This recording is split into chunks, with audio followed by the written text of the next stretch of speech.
Broadcasting live from the Business RadioX studios in Atlanta, Georgia, it's time for Atlanta Business Radio.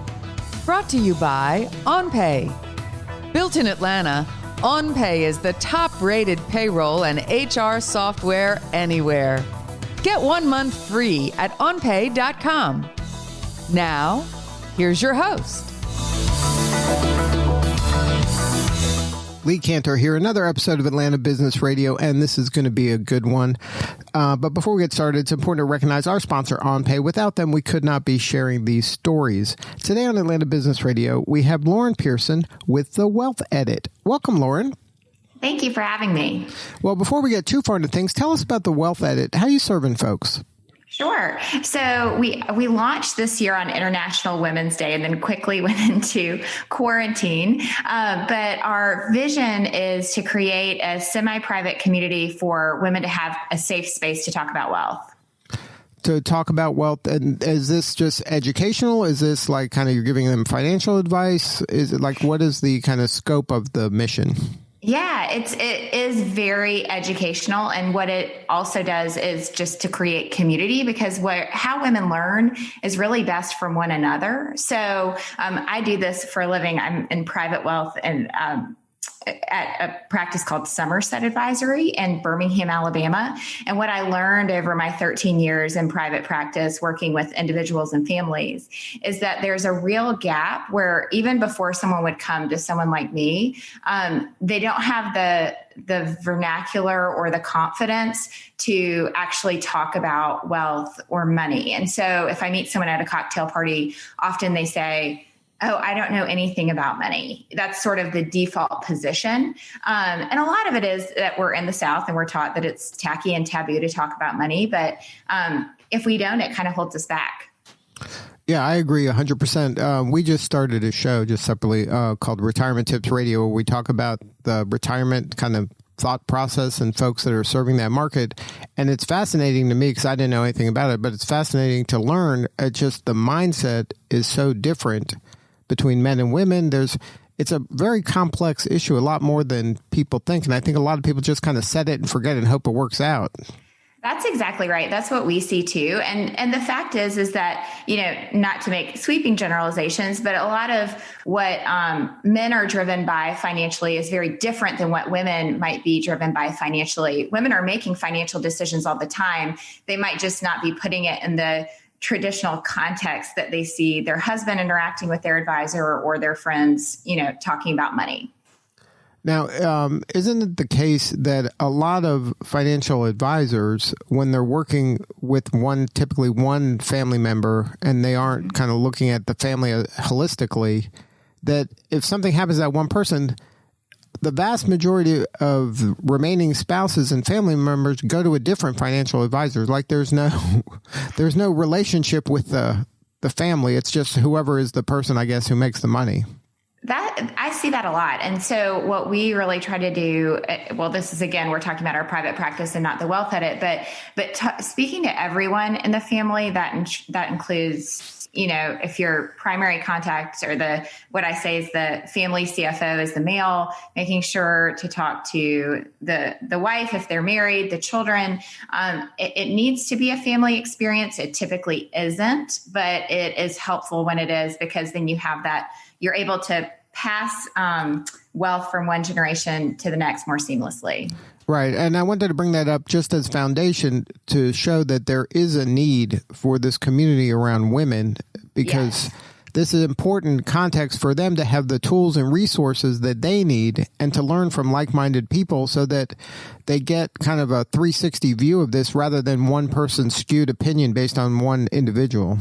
Exactly. And sometimes, often I see that, people pick a family advisor because they were friends with, like they were buddies in college and played a sport together or whatever it is. That's not a necessarily bad reason to pick an advisor. But like you said, it's a connection based on one person, and the other person may sometimes feel left out.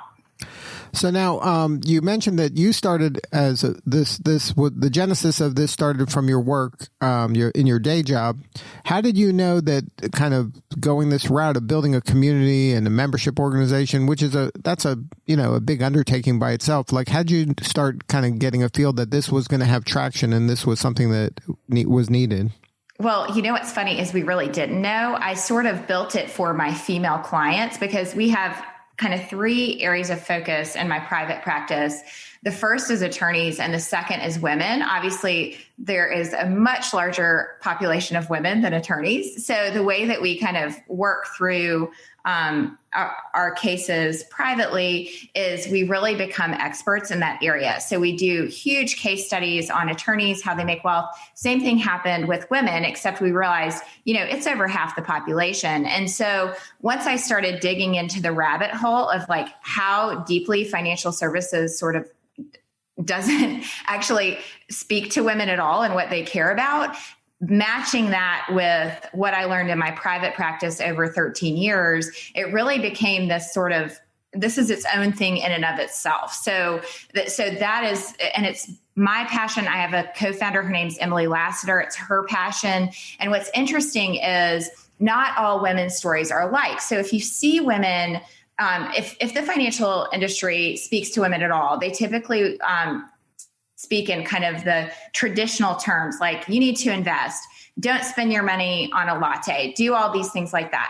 Okay, that is not going to actually turn the dial on how women think about wealth at all. And so the other thing is, so they bucket us all together, and really there are a lot of different paths that women can take on their financial journey. My co-founder and I are great examples of this. So I've had to pivot my career several times. I'm in a dual income family. She lost her spouse about 6 years ago. So she went from dual to single income. Well, if you met us out and about, you'd think, oh, they're great friends. They run together. There's probably not much that's very different about them. Financially, we couldn't be more different. And so that's really where the Wealth Edit comes into play, is that we've created what we call these glide paths. And it's fun. You go to our website, you take a quiz, and then really we match the content of the case studies that I've had over the past 13 years. We've kind of curated it for each glide path, which is very different from what you see in the financial industry as a whole. So we're really focused on not necessarily individual financial planning, because there's a lot of places to get that, not investing services, but really before you get there, giving you the financial knowledge and the community to kind of learn about how to even begin thinking about these things. Now, what is some of the misconceptions that a woman that you've kind of worked with have when it comes to wealth building and creating a secure future for themselves? Yeah. So, it's just the way that we think and again, I'm making sweeping generalizations, which I hate because we all are so unique. But a lot of times there's a lack of confidence as far as investing. Women keep a lot of cash. So it's the way that we kind of think about, like, oh, I might not have enough money to go to an advisor. That's typically not true. Oh, my husband is the breadwinner of the family. I don't contribute enough to have a voice at the table. Also not true. Oh, I don't work outside the home. I took some time off to make the very respectful choice of raising my children. I don't have a voice at the table. So it's a lot of not feeling like they have a voice at the table. That's what I see a lot. And even another thing that happens is, I think about women, how we really have such strong community when we come out of, I went to University of Georgia, go Dogs. But, in college and right after, you have such a strong kind of female network and feminine network. And then you move into these career paths, whether that be inside or outside the home, and you kind of lose each other. So this is a way for women to kind of meaningfully connect around women that are like them, or at least you have something in common with, and talk about subjects that actually matter and can help you and then now or later in life. And it's a safe place for them to share these kind of questions and vulnerabilities that maybe they're not comfortable talking even with their spouse about, or they don't want to act like they don't know. So they have a place to maybe ask those questions and get that insight from somebody who's also going through the same path that they are.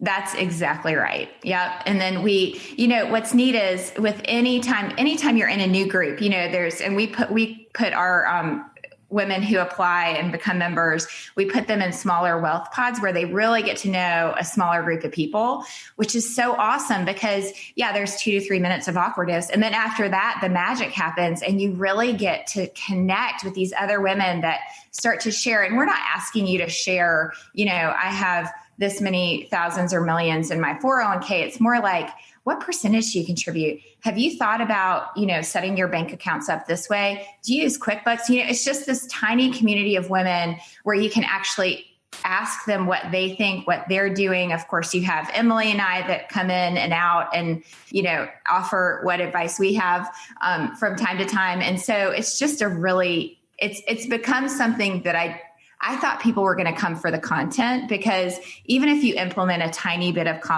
the content, your membership should pay for itself mathematically. But what I've found, or what we've found, is that women really like it for the community aspect, which was actually a surprise to us. Now, what's it like to kind of be part of the community? Walk me through my first day or hour on the site. I raise my hand and say, okay, I'm in. I found this great resource. I want to learn more. So I say, I'm going to join. I throw my hat into the ring. So what happens? Yeah. So the first thing you do is you take the quiz. So we give you a quiz. And the reason we give you a quiz is we want to understand, especially because we're still building it. So we want to understand what you want to learn about. We also want to figure out your glide path. So it kind of puts you in a group of women and gives you some data points from the beginning where we can kind of connect you on a path that we think is going to be very similar to yours. Then what you do is you fill out a membership application, and we review every single application. I actually review them still. I hope that's all the case that I'll be able to do that. And it's not so much because we're looking for a specific type of woman. It's more that we want to make sure that you're serious about joining a community, because a community is built when you're contributing as much as you're receiving. And so we're looking for those kinds of candidates who are willing to be thoughtful and put some time into the membership. Then as soon as you get your membership acceptance, you then pay for the membership, which is $34 a month or $175 a year. And then what happens is you have access to everything behind the membership wall. So you get a unique login, and then you get access to curated content. So a lot of people start there. We have 2 courses. One is financial minimalism, which is the one that I always ask people to start with. It's just a good way to kind of frame and connect your money with your purpose in life. Because a lot of times what happens too, especially in these middle years, I have 3 kids, you're just busy all the time. So sometimes you throw money at problems. And so if you can lift out of that for a minute and figure out what's really important to you financially, then you end up spending your money, maybe not necessarily less money, but you spend your money more purposefully for what's happening in your objectives in your family. So that's what happens next. And then each Wednesday, we have what's called Wealth Edit Wednesday, where we highlight interesting women from across the country. And actually now we can say internationally, because we had Edwina Dunn from Dunn Hemby and the female lead a few weeks ago, which was really exciting. So we always have an interesting speaker that might be talking about, I don't know, anything from losing a spouse to building $1 billion company. So we have that every Wednesday, and we kind of carefully curate these speakers for our membership.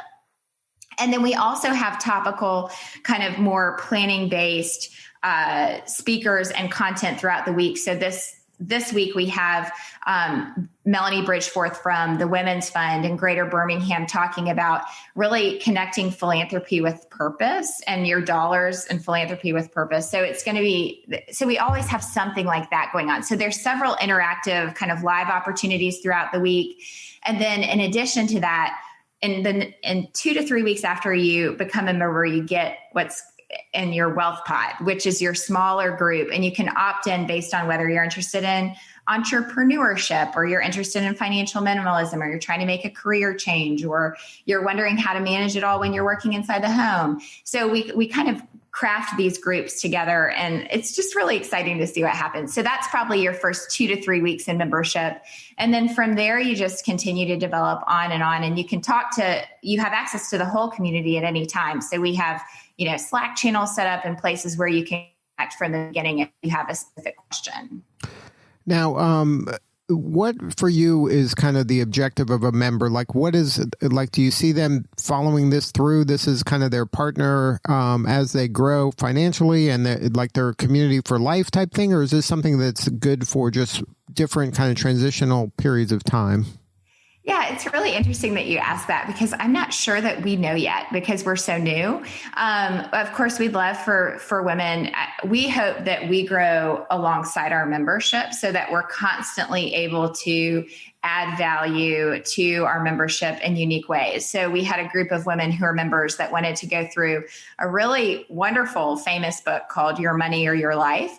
And so we created a group around that. So I think there is a potential for the community to be here forever for women. But I think also it's okay for women to join for a season, to learn what they need to learn, to feel like they have the right arrows in their quiver, to have the financial conversations that they need to have throughout life. Now, you mentioned this is an international community, but you're kind of paying a special attention to the Atlanta community. What made you focus in on Atlanta? Sure. So I went to Georgia, so that was a good draw. And we actually live in Birmingham, Alabama. And so our plan from the beginning was to really focus on women in the Southeast. We think, again, financial services does a poor job of really speaking to women as a whole. Then you add being in the South on top of it, not being in New York, LA, Miami, and there's, even less focus. So because we're women in the South, we feel like there is a unique need that we can meet. And so our plan was always to go city by city. Now, of course, COVID-19 made that look very different than what we had planned. We basically had to throw our whole business plan in the garbage and start over fresh. But what we were able to do 2 weeks ago, and it's really neat, all these videos will be behind the membership wall if you become a member in Atlanta. But we were able to interview some amazing women. We did a launch day in Atlanta and lined up some amazing women from Atlanta to just kind of share their stories on different topics. So we had Umama talking about fitness. We had Lauren Finney talking about networking. And it's just, the list could go on and on. It was so nice to get to know how many interesting women live in your city. And I think we just scratched the surface. So we're excited about communities across the Southeast, but specifically Atlanta, just because it's so close to home, which is Birmingham. And we feel like it's a great place for us to kind of expand and make a community that's really close to ours, that's geographically connected as well. So when we started the membership, again, we really thought that there'd probably be like 5 women interested in this. And then within a couple of weeks, we had over 100. And so it was so much fun to see it grow. But we do think that geography is a connection point. So we're going to be launching city by city throughout the Southeast, Atlanta being our first city. And anyway, so we'll see how it goes, but we're excited to build that community. It's 2 hours down the road from us. And I hope that your members are interested and want to join. And this is something, so the Wealth Edit is a virtual experience, but you're also creating kind of in real life meetups and kind of interacting opportunities for the members in that local community? Yes, that was always the plan, was to kind of have these hubs where women could actually connect in person. It's complicated right now, but it is doable in smaller groups as long as we can adhere to social distance standards and things like that.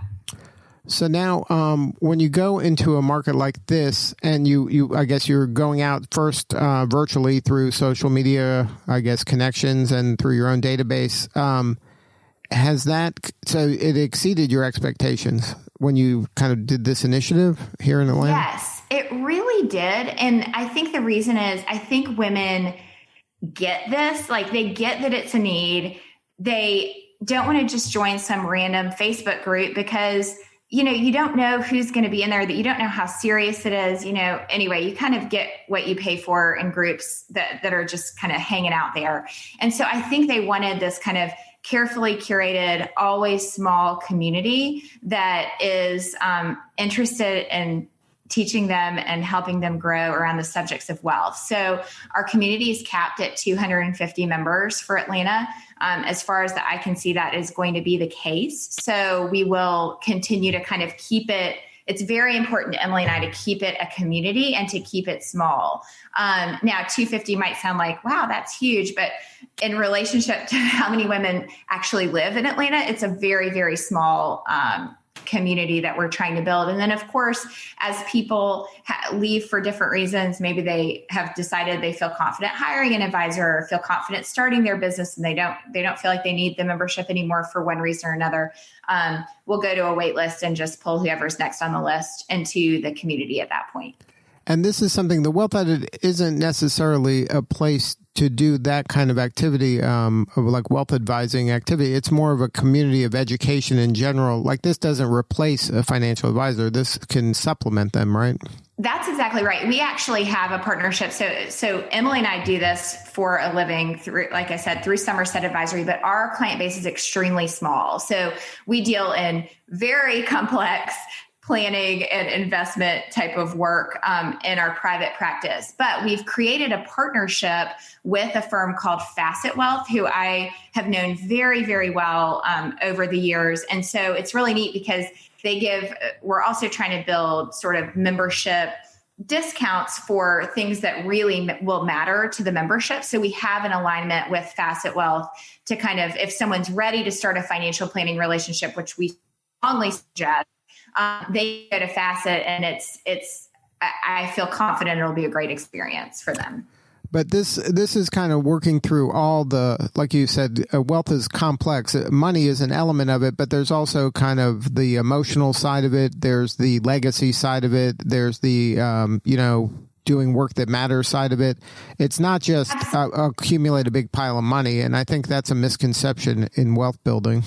Oh, I think you're so right. We had a really interesting artist in our Atlanta launch who spoke just to that, how, in her first marriage that she was left with kind of nothing, and how she realized that wealth was so much more than money, which I couldn't agree with more. And so it's really a community to talk about what is meaningful to women. So, a lot of times that has to do with what's happening in their families, with their parents, caregiving. All of these things are things that we discuss intimately at the Wealth Edit. It's just a place where you can be vulnerable, learn things from people that you probably wouldn't learn at a cocktail party. You may not even feel comfortable talking about with your friends, but are very, very important to female wellness and health. Absolutely. Well, thank you so much for sharing your story, and congratulations on all the success. If somebody wants to learn more about the Wealth Edit, what's the website, or what are the social media coordinates to connect? Oh, sure. It's just wealthedit.com. You can also follow us on Instagram. That's where we do a lot of our kind of communications to our members, but that's just follow Wealth Edit. And then, of course, I'm on LinkedIn. I'm Lauren Pearson. You can connect with me there if you have questions. I'm happy to answer anything. Thank you again, Lauren, for sharing your story today. You're doing important work, and we appreciate you. Thank you so much for having me on.